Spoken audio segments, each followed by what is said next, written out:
Në rastin e ditës së tokës, nxënësit e shkollës fillore Gjevata Berisha realizuan një projekt edukativ me fokus rritjen e vetdijes për mbrojtjen e ambientit.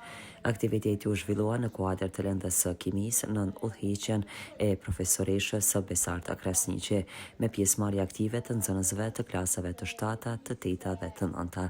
Projekti përfshiu një sër aktivitetesh kreative dhe edukative, duke nisur nga riciklimi i materialeve të përpunuara nga vetë nxënësit deri tek shpërndarja broshurave me mesazhe vetëdijsuese për mbrojtjen e mjedisit. Po ashtu, nxënësit shpërndan çanta prej materialit të ripërdorshëm të dekoruar me vizatime dhe mesazhe edukative. Nxënësit e kësaj vatre shkollore dalluan me aktivitete të këtilla.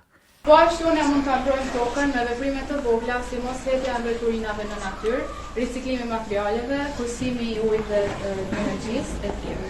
Toka është shtëpia jonë dhe ne duhet ta mbrojmë atë gjë.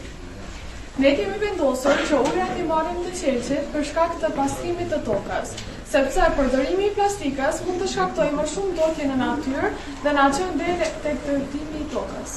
Pastaj kemi bërë të broshura me titullin "Le ta mbrojmë së bashku planetin tonë", të cilët kemi dhe sfida që përballemi me to, faktet e shpejta, shëndetin tonë në duart tona, po ashtu dhe çfarë mund të bëjmë. Mund të reduktojmë, të riparojmë, të riciklojmë, bëjmë zgjedhje të ndershme për të minimizuar mbetjen. Ndërto me prodhime vendore.